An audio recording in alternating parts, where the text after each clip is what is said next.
Hi guys, आप सभी को मेरा नमस्कार। जैसा कि इसके पहले हमने प्रकाश के परावर्तन के बारे में पढ़ा है,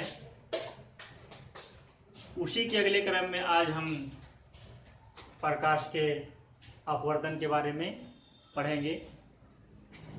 तो आइए देखते हैं प्रकाश का अपवर्तन क्या होता है। प्रकाश का अपवर्तन पढ़ने से पहले कुछ हम बेसिक चीज़ों के बारे में जानकारी प्राप्त करते हैं। जैसे प्रकाश क्या है, इसको आप पहले जान चुके हैं।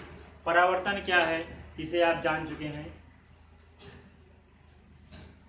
प्रकाशिक माध्यम क्या है, प्रकाश किरण क्या है, सघन माध्यम क्या है, विरल माध्यम क्या है, समांग माध्यम क्या है, आपतन कोण क्या है, परावर्तन कोण क्या है, अभिलंब क्या है और फोकस तल क्या है, ये सब हम जान चुके हैं। तो आइए हम लोग पढ़ते हैं प्रकाश का अपवर्तन।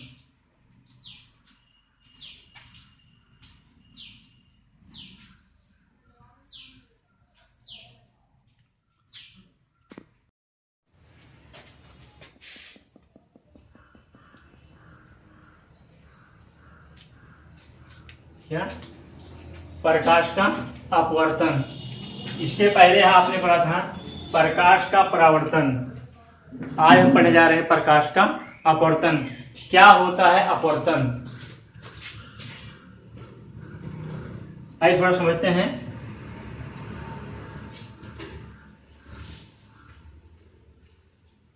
ये कोई तल है, क्या है, तल है जिसके एक तरफ वायु है। क्या है, वायु, जिसे हम क्या बोलते हैं, विरल माध्यम। क्या बोलते हैं, विरल माध्यम। इसके दूसरी तरफ क्या है, कांच है। क्या है, कांच, जिसे बोलते हैं सघन माध्यम। अब विरल माध्यम और सघन का माध्यम का मतलब आप जानते होंगे। विरल माध्यम मतलब होता है, जैसे वायु है तो वायु में जो कण होंगे वो क्या होंगे, दूर दूर होंगे, अर्थात उनके अंदर स्पेस ज्यादा होगा। लेकिन जो सघन माध्यम है, जैसे कांच है, तो जो कांच के कण है क्या है, एक दूसरे से आपस में जुड़े होंगे। लेकिन क्या है, हम देखते हैं कि एक दूसरे में प्रकाश किरणें आर पार गमन कर सकती हैं, आर पार गमन करती हैं। इन दोनों माध्यमों को अलग करने वाले, क्या, जो अलग करने वाले अर्थात बांटने वाले को क्या बोलते हैं, सतह बोलते हैं, तल बोलते हैं। आप जो कुछ भी कर लीजिए, क्या है, ये कोई सतह है। क्या है, ये प्रकाशिक माध्यम या प्रकाशिक तल आप बोल सकते हैं। तो आपने क्या कहा, हम जानते हैं जब प्रकाश किरण, क्या है, प्रकाश किरण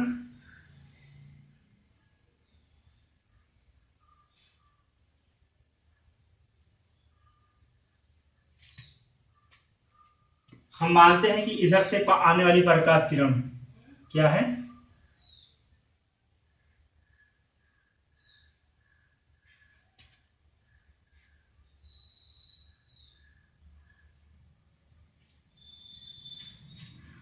एक सीधी रेखा में चल करके आने वाली प्रकाश किरण जैसे ही विरल माध्यम से सघन माध्यम में प्रवेश करती है, विरल माध्यम से सघन माध्यम में प्रवेश करती है, तो थोड़ा वो क्या होता है, अभिलंब की तरफ झुक जाती है। क्या होती है, अभिलंब की तरफ झुक जाती है।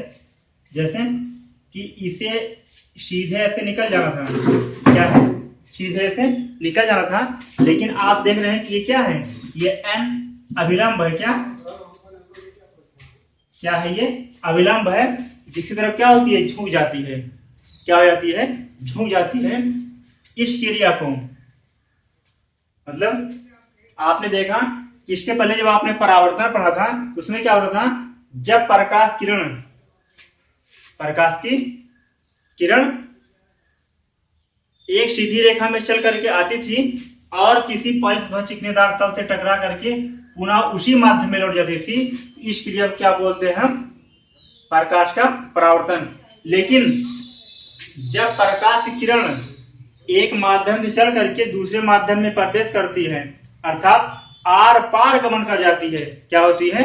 आर पार गमन कर जाती है, इसकी लिए क्या बोलते हैं? प्रकाश का अपवर्तन। मतलब एक हम लिख सकते हैं कि विरल माध्यम से चल करके आने वाली प्रकाश किरण जब दूसरे माध्यम में प्रवेश करती है, अर्थात आर पार गमन कर जाती है, क्या? आर पार एक माध्यम से दूसरे माध्यम में चली जाती है, इस क्रिया क्या बोलते हैं हम? अपवर्तन। क्या बोलते हैं? अपवर्तन। और इस किरण को हम क्या बोलते हैं? आपतित किरण। क्या ये क्या है? आपतित किरण है। क्या है? आपतित किरण। और ये क्या है? अपवर्तित किरण।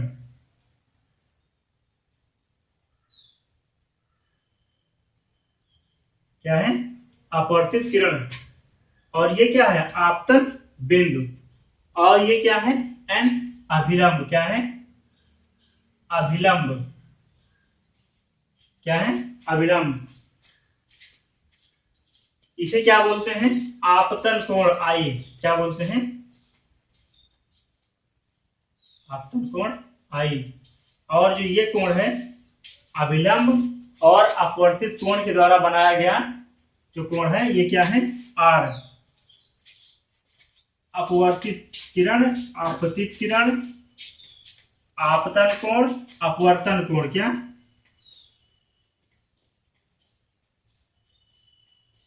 क्या है? ये अपवर्तन कोण है। और ये क्या है? आपतन कोण है। तो आपने समझ लिया कि क्या होता है। ये क्या है? कोई पारदर्शी माध्यम है। ये क्या है? कोई पारदर्शी माध्यम है। क्या है?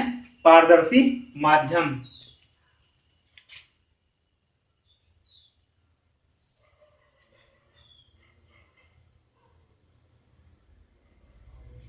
उसमें क्या होता है था? कोई चिकना अथवा पालिशदार तल होता था, जिससे आने वाली प्रकाश किरण टकराने के पश्चात पुनः उसी माध्यम में लौट जाती थी। इस क्रिया को क्या बोलते थे? प्रकाश का परावर्तन। लेकिन इसमें क्या होता है? आने वाली प्रकाश किरण प्रकाशिक माध्यम, ये जो पारदर्शी माध्यम है, इसके आर पार गमन कर जाती है। मतलब एक माध्यम से दूसरे माध्यम में, अर्थात विरल माध्यम से सघन माध्यम या सघन माध्यम से विरल माध्यम में चली जाती है। लेकिन यही किरण यदि सघन माध्यम से चल करके विरल माध्यम में जाएगी, सघन माध्यम से चल करके विरल माध्यम में जाएगी, तो क्या होगा? ये अभिलंब से दूर हट जाती है। क्या होती है? अभिलंब से दूर हट जाती है। तो आपने जान लिया कि सघन माध्यम क्या है, विरल माध्यम क्या है, और पारदर्शी माध्यम क्या है। क्या पारदर्शी माध्यम क्या है, और क्या अभिलंब क्या है, आपतन कोण क्या है, अपवर्तन कोण क्या है, आपने इसके बारे में जाना। तो आइए हम लिखते हैं प्रकाश का अपवर्तन किसे कहते हैं, इसके बारे में पढ़ते हैं।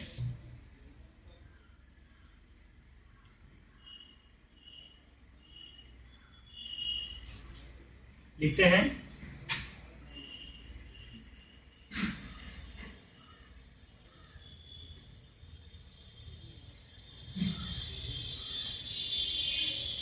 जब प्रकाश किरण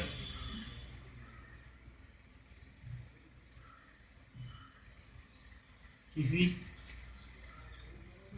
एक माध्यम से चल करके माध्यम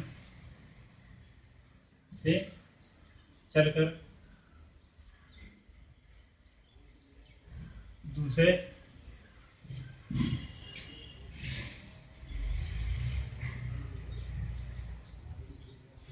माध्यम में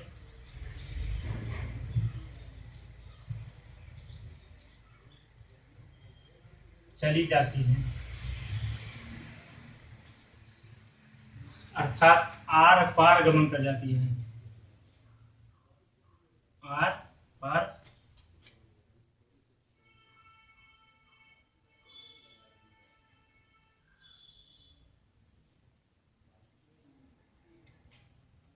आर पार गमन काट जाती है तो इस क्रिया को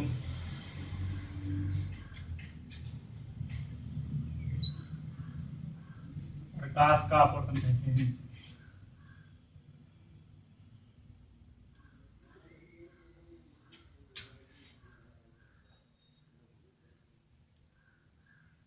क्या लिखा आपने? जब प्रकाश किरण किसी एक माध्यम से किसी एक पारदर्शी माध्यम या माध्यम से चल करके दूसरे माध्यम में प्रवेश करती है, चली जाती है, आर पार गमन करती है, इस क्रिया क्या बोलते हैं हम? प्रकाश का अपवर्तन कहते हैं।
आपने कहा आने वाली किरण को आपतित किरण तथा गमन कर जाने वाली किरण को क्या बोलते हैं? अपवर्तित किरण बोलते हैं। आपतित किरण क्या? आपतित किरण तथा अभिलंब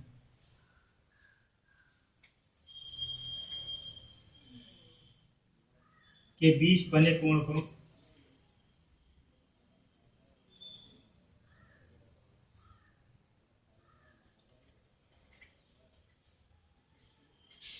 आपतन कोण कहते हैं।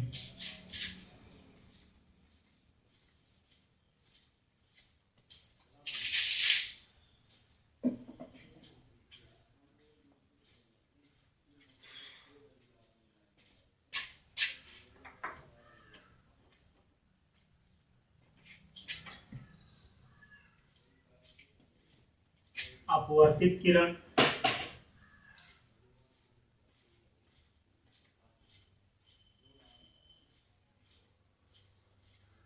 अपवर्तित किरण तथा अभिलंब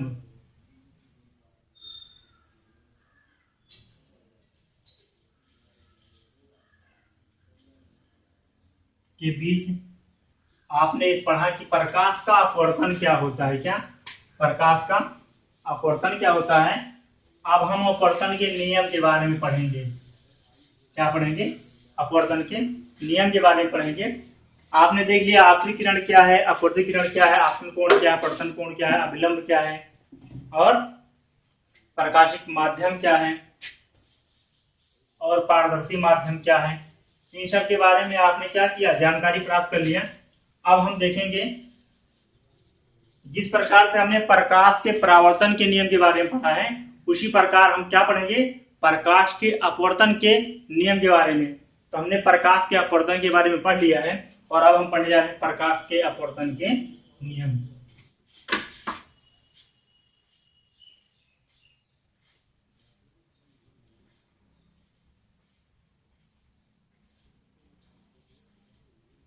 क्या पढ़ने जा रहे हैं?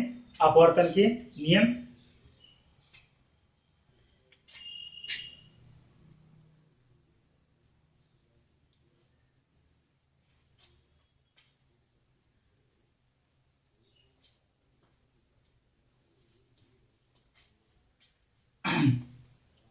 तो होता क्या है, अपवर्तन के दो नियम होते हैं। क्या?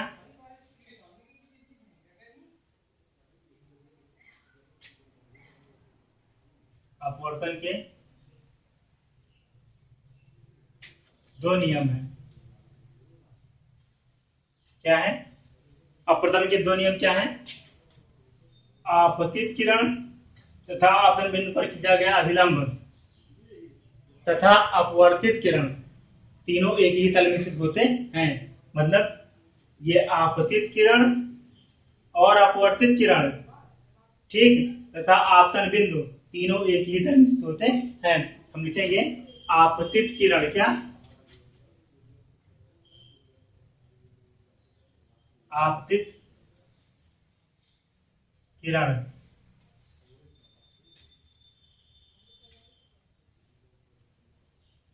अपवर्तित किरण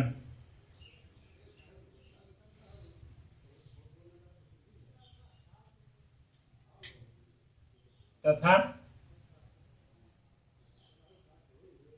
आपतन बिंदु पर खींचा गया अभिलंब।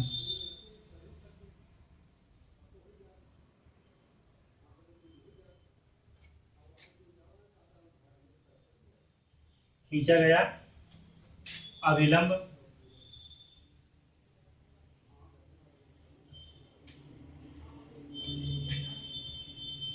एक ही तल में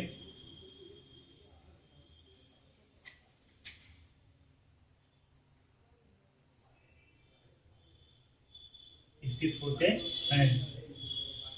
क्या कह रहे हैं? प्रकाश का जो अपवर्तन का पहला नियम है, प्रकाश के अपवर्तन का जो पहला नियम है वो क्या है? आपतित किरण और ये अपवर्तित किरण तथा आपतन बिंदु पर खींचा गया अभिलंब तीनों एक ही तल में स्थित है। क्या है? ये तीनों क्या है? एक ही तल में स्थित है। और दूसरा नियम क्या है?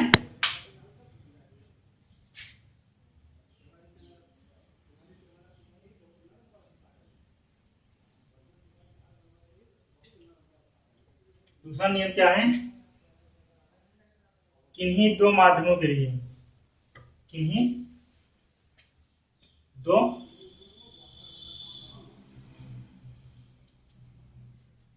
माध्यमों के लिए, मतलब कोई दो माध्यम है, किन्हीं दो माध्यमों के लिए या फिर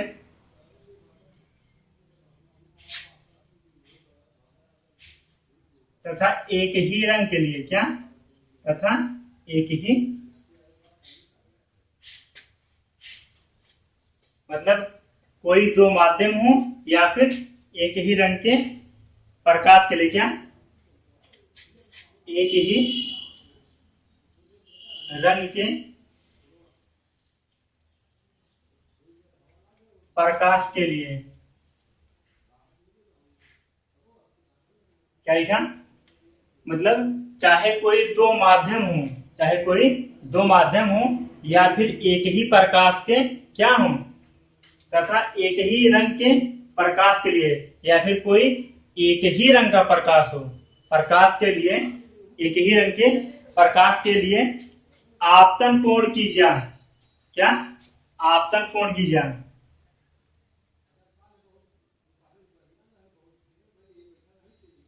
आपतन कोण की जा तथा अपवर्तन कोण की जा। क्या? अपवर्तन कोण की जा। अपवर्तन कोण की जा का अनुपात, जा का अनुपात एक नियतांक होता है।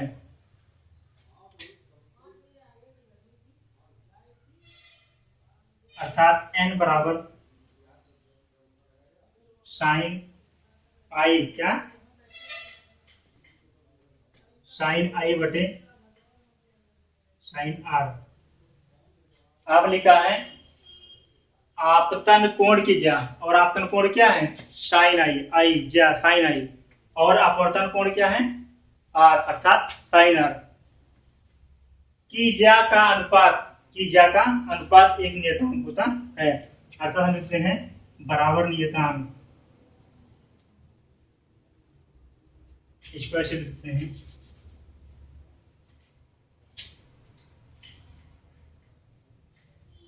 आपने क्या लिखा? आपतन कोण जो है, ये आपतन कोण की ज्या और अपवर्तन कोण की ज्या का अनुपात एक नियतांक होता है, इसे स्नेल का नियम भी कहते हैं। इसे क्या बोलते हैं? स्नेल का नियम भी कहते हैं। तो आप लिख सकते हैं इसे। दोनों नियमों के बारे में जाना। क्या पहला नियम आपने क्या लिखा था कि आपतित किरण अर्थात प्रकाश की आने वाली किरण और अपवर्तित किरण जो दूसरे माध्यम पर प्रवेश करती है उसे क्या बोलते हैं? अपवर्तित किरण। तो आपतित किरण, अपवर्तित किरण तथा आपतन बिंदु पर खींचा गया अभिलंब, तीनों एक ही तरह में स्थित होते हैं। ये क्या है? प्रकाश के अपवर्तन का पहला नियम है। तथा प्रकाश के अपवर्तन का दूसरा नियम क्या है? किन्हीं दो माध्यमों के लिए या फिर किसी एक ही रंग के, क्या कोई एक ही रंग का प्रकाश हो उसके लिए आपतन कोण की ज्या और अपवर्तन कोण की ज्या का जो अनुपात होता है वो एक नियतांक होता है। इसे हम क्या लिखते हैं? साइन आई बटे साइन आर बराबर एक नियतांक। ये हमारा दो नियम है। इसे हम क्या बोलते हैं? स्नेल का नियम भी कहते हैं। इसे हम क्या बोलते हैं? स्नेल का नियम भी कहते हैं। आइए आगे देखते हैं।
तो आपने पढ़ा क्या कि जो साइन आई बटे साइन आर बराबर एक नियतांक होता है, इसे हम क्या बोलते हैं?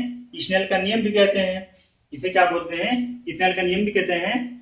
इस नियतांक को, जो ये स्नेल नियम अर्थात नियतांक है, उसको हम किसे लिखते हैं? एन से। और इस नियतांक को पहले माध्यम का दूसरे माध्यम के सापेक्ष अपवर्तनांक कहते हैं, जिसे हम एन अक्षर से भी लिखते हैं।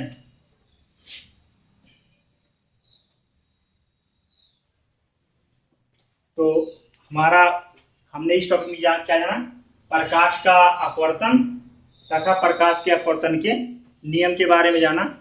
अब अगले टॉपिक में हम पढ़ेंगे प्रकाश का अपवर्तनांक, अर्थात जिसे आप एन लिखते हैं, वो अपवर्तनांक किसे कहते हैं इसके बारे में जानेंगे।